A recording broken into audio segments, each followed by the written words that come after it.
چلے آگے کی آیت لیتے ہیں۔ اعوذ باللہ من الشیطان الرجیم، بسم اللہ الرحمن الرحیم۔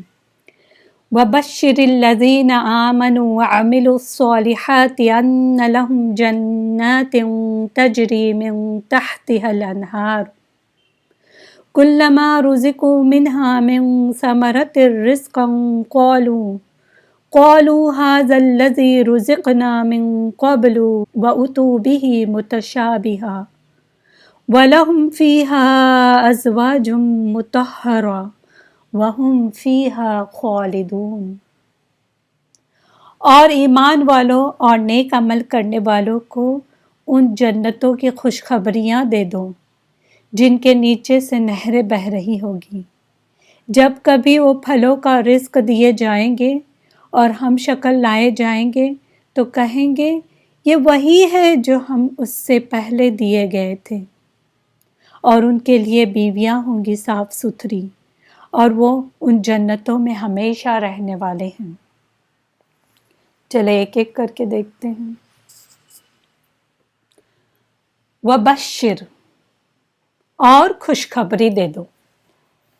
قرآن کا اسلوب یہ ہے کہ جہاں بھی ایمان کا ذکر کیا گیا وہاں کفر کا بھی ذکر کیا گیا، جہاں کفر کا ذکر کیا گیا وہاں ایمان کا ذکر بھی آتا ہے، وائس ورثہ بھی ہوتا ہے۔ اور کہیں خوش نصیبوں کا ذکر ہے تو اس کے بعد فوراً آپ کو ملے گا بد نصیبوں کا بھی ذکر آتا ہے، یا وائس ورثہ بھی ہو سکتا ہے کہ پہلے بد نصیبوں کے بارے میں پھر خوش نصیبوں کے بارے میں۔ جہاں کافروں کی سزا کے بارے میں ذکر کیا گیا وہاں مومنوں کی اچھی جزا کا بھی ذکر ہے، اور جہاں جہنم یعنی ڈرایا گیا، جہاں بھی ڈرایا گیا جہنم کی بات کی گئی وہاں خوشخبری بھی دی گئی جنت کی۔ اور اس کے برعکس بھی ہوتا ہے کہ جہاں جنت کی بات کی گئی وہاں جہنم کی بھی بات آتی۔ یہ ایک قرآن کا اسلوب ہے۔ پچھلی آیات میں اللہ نے نافرمانوں کو ڈرایا، لیکن اس آیت میں مومنوں کو خوشخبری دی گئی۔ ہم کیا کرتے ہیں جنرلی؟ کسی کو ڈرانے لگتے ہیں نا تو صرف ڈراتے رہتے ہیں، صرف ڈر دلاتے، یا کبھی خوشخبری دینے لگتے ہیں نا تو صرف خوشخبریاں ہی سنانے لگتے، یہی کام کرتے۔ بندہ مومن جو ہوتا ہے نا اس میں دونوں چیز ہونی چاہیے، اللہ کا ڈر بھی اور ساتھ ساتھ اللہ سے امید بھی ہونی چاہیے۔ اس کو بیلنس کرنا چاہیے انسان میں۔ وَبَشِّرِ الَّذِينَ آمَنُوا، خوشخبری ان لوگوں کو دو جو ایمان لائے۔ کیا ایمان لائے؟ کہ یہ اللہ کا کلام ہے، اللہ کی طرف سے ہے، جو آپ صلی اللہ علیہ وسلم پر نازل ہوا، یہ اللہ کا سچا کلام ہے۔ ایسے لوگوں کو خوشخبری دے دو۔ اور صرف ایمان ہی نہیں لائے بلکہ ساتھ ہی وَعَمِلُوا الصَّالِحَاتِ بھی کیے، نیک عمل بھی کیے۔ جہاں بھی کہیں آپ دیکھیں گے قرآن میں آمنو آیا ہے، صرف آمنو کافی نہیں، ایمان لانا صرف کافی نہیں، بلکہ اس کے ساتھ ساتھ وَعَمِلُوا الصَّالِحَاتِ، نیک اعمال کرنے بہت ضروری ہیں۔ جیسے میں نے کہا نا کہ صرف کلمہ پڑھتے ہیں اور بولتے کہ ہم جنت میں جائیں گے، تو صرف کلمہ پڑھنا، ایمان لانا، صرف زبانی دعوے کرنا کافی نہیں، بلکہ کچھ کام بھی کرنے کے ہیں۔ اور انہوں نے نیک عمل کیے، یہ بھی آتا ہے ہر جگہ دیکھے آمنوا وعملوا الصالحات، آمنوا وعملوا الصالحات۔ اب کوئی پوچھ سکتا ہے اچھا یہ وعملوا الصالحات کیا ہے؟ دین کے کاموں میں نیک اعمال کون سے ہو سکتے ہیں؟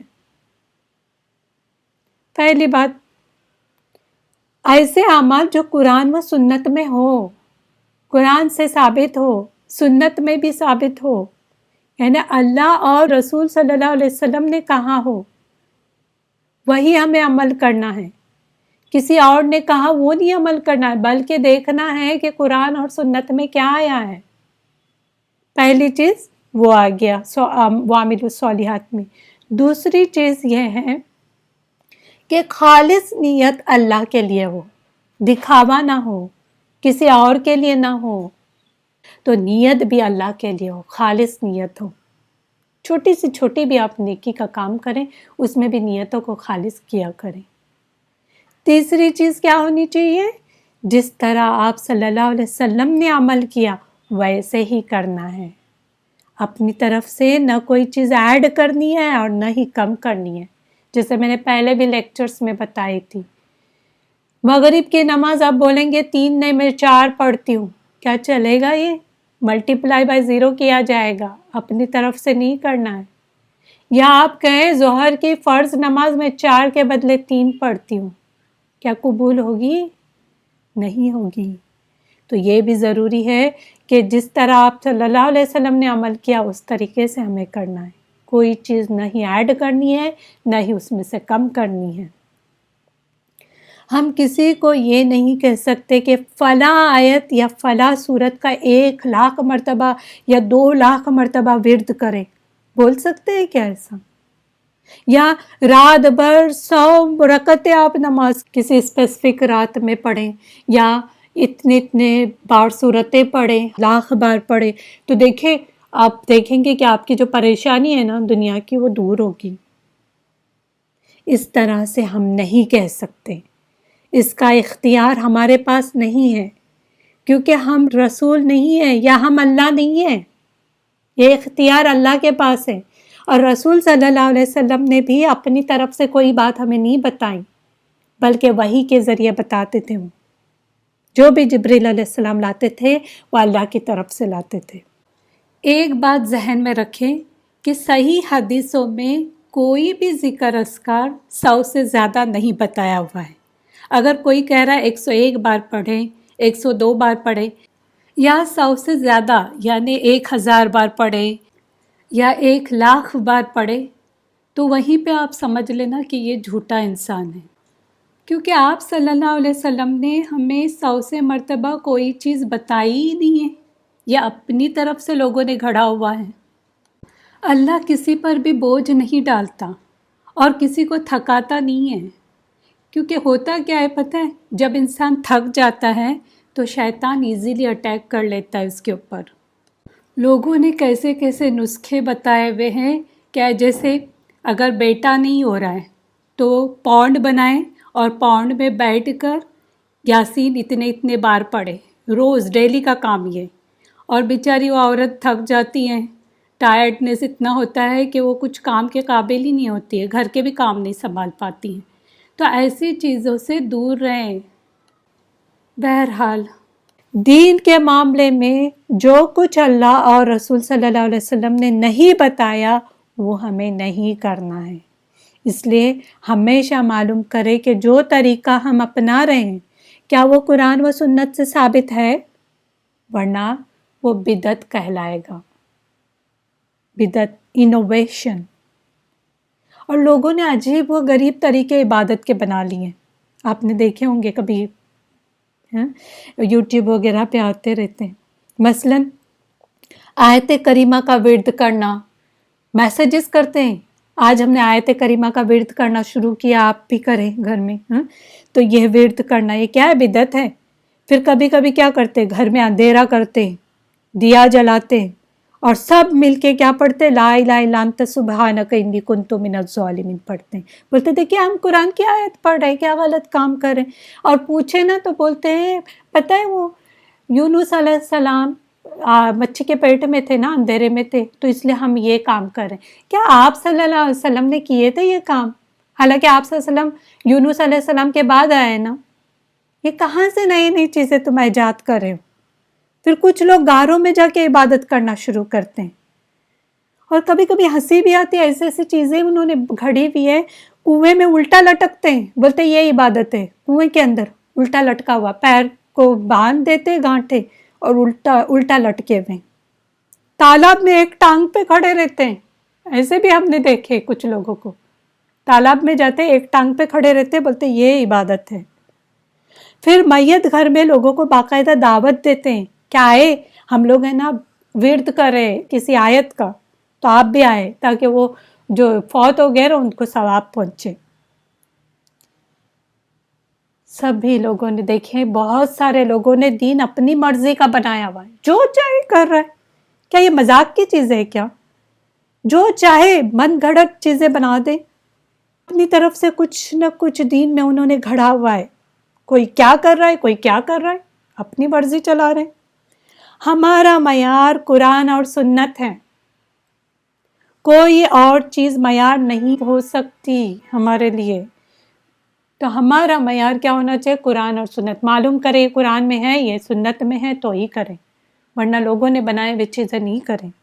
پھر آگے دیکھتے ہیں کہ حدیث میں ایسی کون سی بات ملتی ہے کہ بدعت وغیرہ کے بارے میں. تو پہلے بخاری کی ایک حدیث آتی ہے جس میں آپ صلی اللہ علیہ وسلم نے فرمایا، من احدث فی امرنا ھذا ما لیس فیہ فہو رد. کیا مطلب ہے اس کا؟ جس نے ہمارے دین میں خود سے کوئی ایسی چیز نکالی جو اس میں نہیں تھی، وہ رد ہے. یعنی دین میں کوئی اپنی طرف سے کوئی نئی بات نکالیں جو آپ صلی اللہ علیہ وسلم سے ثابت نہیں ہے اور قرآن میں بھی نہیں ہے، تو وہ بدعت کہلائے گی. رد کا ایکچولی کیا مطلب ہے؟ یعنی انگلش میں بولتے ہیں نا، ریجیکٹڈ ہے. یہ جو بھی عمل کریں گے وہ نیکی سمجھ کر بھی کریں گے، انٹینشن بھی اچھا ہوگا آپ کا کہ یہ ہم اللہ کے لیے کر رہے ہیں، تو بھی وہ ملٹیپلائی بائی زیرو ہوگا، وہ رد کی جائے گی چیز. کیونکہ دین میں ہم اپنی طرف سے کوئی چیز ایڈ نہیں کر سکتے. جتنا دین ہمارے لیے چاہیے تھا، جتنی ضرورت تھی، وہ سب کچھ آپ صلی اللہ علیہ وسلم نے ہمیں بتا دیے تھے. کوئی بھی ایسی بات نہیں تھی کہ انہوں نے چھپائے ہو، نعوذ باللہ. تو ساری چیزیں بتا دی گئی. تو کوئی بھی چیز اگر کرنی ہے تو دیکھنا پڑے گا قرآن اور سنت میں کیا ہے، پھر صحابہ کے اعمال سے ہمیں معلوم کرنا ہوگا اور آتھینٹسٹی ڈھونڈنی پڑے گی، کیونکہ کچھ قول اپنی طرف سے صحابہ کے بارے میں لگائے ہوئے لوگوں نے، تو وہ آتھینٹسٹی بھی ہمارے پاس موجود ہے. اس میں دیکھنا پڑے گا کہ صحیح میں صحابہ نے اس عمل کیا تھا. اگر کوئی بدعت کرتا ہے تو کیا ہوتا ہے؟ جسے نہ اللہ قبول کرے گا اور نہ ہی اس کا کوئی ثواب ہوگا. ہم کوئی بھی دین کا کام کیوں کرتے؟ تاکہ ہمیں ثواب ملے. لیکن یہ ایسی چیز ہے، بدعت ایسی چیز ہے جس کا نہ ہی کوئی ثواب ہے اور نہ ہی اسے اللہ قبول کرنے والا ہے. الٹا کیا ہوگا؟ نیکی کا کام سمجھ کر دین میں کوئی بھی چیز نئی ایجاد کرے گا، اس کے لیے گناہ ہے. ایکچول میں اسے بدعت کہتے ہیں نا. بدعہ مطلب کیا ہے؟ نئی چیز کوئی ایڈ کرنا. تو نئی چیز لانے والے کو گناہ ہے، اور اس کو فالو کرنے والے جتنے ہوں گے، جو بھی وہ نئی چیز بدعت نکالے گا اور قیامت تک اس کو فالو کرنے والے لوگ ہوں گے بدعت کو، تو اس کا بھی گناہ اس آدمی کے، جو بھی انسان ہوگا جس نے وہ بدعت ایجاد کیا ہوگا، اس کے کھاتے میں بھی جائے گا. وہ جو بدعت کر رہا ہے اس کو تو اس کا گناہ مل ہی رہا ہے، لیکن جس نے بدعت شروع کی اس کو بھی جتنے لوگ فالو کریں گے اس کا گناہ جاتے رہے گا. بخاری میں بھی ایک اور حدیث آتی کہ نبی صلی اللہ علیہ وسلم نے فرمایا کہ میں اپنے حوض پر تم سے پہلے ہی موجود رہوں گا. یعنی تم آنے سے پہلے میں آلریڈی رہوں گا. وہ حوض پہ پونڈ ہوگا اور تم میں سے کچھ لوگ میرے سامنے لائے جائیں گے، پھر انہیں میرے سامنے سے ہٹا دیا جائے گا. یعنی وہ حوض کوثر کیا ہوگا؟ پانی جو پینے کے لیے لوگ آئیں گے، جو بھی وہ پانی پیے گا وہ کبھی پیاسا نہیں رہے گا. تو وہ پانی اس کو پلایا جائے گا. لیکن کچھ لوگوں کو آپ صلی اللہ علیہ وسلم پہچانیں گے کہ یہ میرے امتی ہیں، لیکن پھر بھی ان کو ہٹا دیا جائے گا. کیوں ہٹا دیا جائے گا؟ اب دیکھیں آگے. تو آپ صلی اللہ علیہ وسلم نے کہا کہ میں کہوں گا اے میرے رب، یہ میرے ساتھی ہیں، لیکن مجھ سے کہا جائے گا کہ آپ نہیں جانتے کہ انہوں نے آپ کے بعد دین میں کیا کیا نئی چیزیں ایجاد کر لی. یعنی آپ صلی اللہ علیہ وسلم کے اس دنیا سے جانے کے بعد انہوں نے اپنی طرف سے گھڑی ہوئی چیزیں لائی اور کہا کہ یہ سنت میں ہے. نئی ایجاد چیزیں کیا ہے؟ وہ بدعت ہوتی ہے نا. تو بدعت انہوں نے ایجاد کی. تو ایسے لوگوں کو پانی تک نہیں پلایا جائے گا. اس لیے جو بھی بدعت کی چیزیں ہیں ان سے دور رہیں، کیونکہ آپ صلی اللہ علیہ وسلم ان لوگوں کو پانی نہیں پلائیں گے. ان کو دور کیا جائے گا، دھتکارا جائے گا. دین میں نیک عمل وہ ہیں جس پر اللہ اور رسول صلی اللہ علیہ وسلم کی چھاپ لگی ہو. یہ نہیں کہ ہم اپنی طرف سے کوئی چیز لائیں. اگر الگ الگ لوگ اس طرح سے الگ الگ نئے نسخے بنانے لگے، ایک یہ کہہ رہا ہے، دوسرا دوسری کوئی چیز کہہ رہا ہے، تو کتنے نسخے بنیں گے؟ سوچیں کتنے لوگ ہیں جو اپنی طرف سے اپنی اپنی چیزیں بتاتے ہیں اور ڈرتے بھی نہیں ہے کہ اس کا تو گناہ نہیں نہ ہوگا، ڈر ہی نہیں ہے، اپنی طرف سے یہ 1000 بار پڑھو، یہ 1,00,000 بار پڑھو، ایسا کرو ویسا کرو، یعنی دین کے نام سے انہوں نے اپنی طرف سے کچھ چیزیں گھڑی ہوئی ہیں۔ اگر اس طرح سے اتنے سارے نسخے لوگ بناتے رہیں گے، پھر قرآن و حدیث پر کون عمل کرے گا؟ اس کو کون پڑھے گا؟ دین کے معاملے میں صالح عمل قرآن و سنت کے مطابق ہونا چاہیے، نہ کہ کسی عالم نے یہ کہا اور کسی صوفی نے یہ کہا۔ یہ چیزیں نہیں ہیں دین میں، دین میں یہ چیزیں ہیں کہ قرآن اور سنت کیا کہتی ہیں۔ آگے دیکھیں، ان لہم جنات تجری من تحتها الانہار، ان کے لیے جنات ہوں گے، جنات یعنی باغات، جنات ہوں گے جن کے نیچے سے نہریں بہہ رہی ہوگی، یعنی جو بھی ایمان لائیں اور نیک عمل کریں ان کے لیے عظیم اجر ہے۔ کیا ہے؟ جنات، باغات، ایک باغ نہیں، جنت نہیں کہا گیا، جنات، بہت سارے باغ۔ جنات میں کئی نام آتے ہیں، حدیثوں سے بھی ملتا ہے ہمیں، جیسے جنت الفردوس، اگر مانگنا ہی ہے تو جنت الفردوس مانگے، کیونکہ وہ سب سے اعلیٰ مقام ہوگا جنت میں۔ پھر جنت الفردوس کے بعد کیا آتا ہے؟ جنت العدن آتا ہے، پھر جنت النعیم آتا ہے، پھر دار الخلد، مأوا، دار السلام، علیین، یہ بھی جنتوں کے نام آتے ہیں۔ تو ایک جنت نہیں بلکہ کئی جنات، کئی باغات ملیں گے جن کے نیچے سے نہریں بہہ رہی ہوں گی، یعنی باغ تو ہوگا، باغ میں صرف پیڑ پودے ہی نہیں ہوں گے، صرف کھانے پینے کی چیزیں نہیں ہوں گی، بلکہ نہریں بھی ہوں گی۔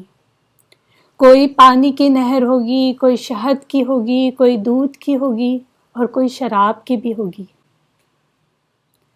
یہ ان لوگوں کے لیے ہیں جو اللہ کے سارے حکم کو مانیں گے اور عمل کریں گے۔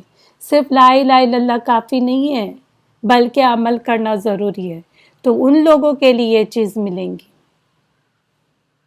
اب دیکھیں پیچھے جو ہم نے پڑھے وہ نہ ماننے والوں کا ذکر کیا گیا کہ جو نہیں مانیں گے اس کا کیا ہے، اور یہاں ماننے والوں کا انجام بتایا جا رہا ہے کہ جو مانے گا اس کے لیے کیا کیا چیزیں ملے گی، جنات ملے گی، اور آگے بھی آئے گا کیا کیا ملنے والا ہے وہاں پر۔ اب نہ ماننے والے اگر دیکھا جائے تو وہ کئی طرح کے لوگ آتے ہیں۔ نہ ماننے میں کیا آتے ہیں؟ جیسے نہ ماننے والے لوگ ہوتے ہیں وہ کافر، منافق، ملحد، ایتھیسٹ جو ہوتے ہیں، اللہ کو نہ ماننے والے یا اللہ کا انکار کرنے والے۔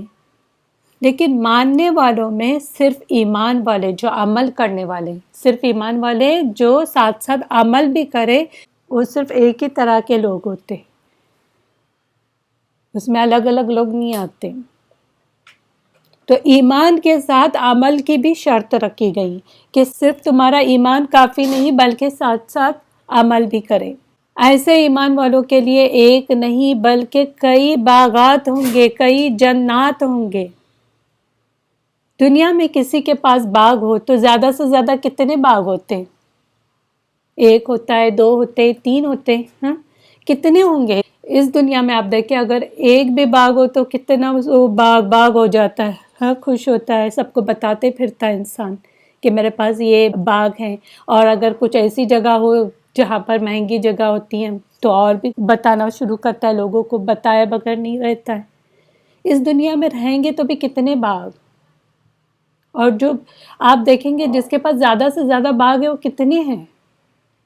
چند، گنتی کے، یعنی انگلیوں پہ گنے آپ۔ لیکن وہ بھی باغ میں کیا ہوتا ہے، کبھی بارش اتنی زیادہ ہو جاتی ہے یا برف گر جاتا ہے تو کیا ہوتا ہے، باغ برباد ہو جاتے ہیں۔ دنیا کے باغ کے لیے کئی محنت بھی کرنی پڑتی ہے ہمیں۔ کیسی محنت کرتے لوگ؟ پانی دینا ہے، بھلے ہی وہ نہیں دے رہے لیکن مینٹین تو کرنا پڑتا ہے نا، پانی دیتے ہیں، پھر گھاس پھوس جو ہوتی ہے وہ بھی صاف کرنی پڑتی ہیں۔ اور دنیا کے اکثر باغ دیکھیں کیا ہوتے ہیں، اس میں کھانے پینے کی چیزیں کم ہوتی ہیں اور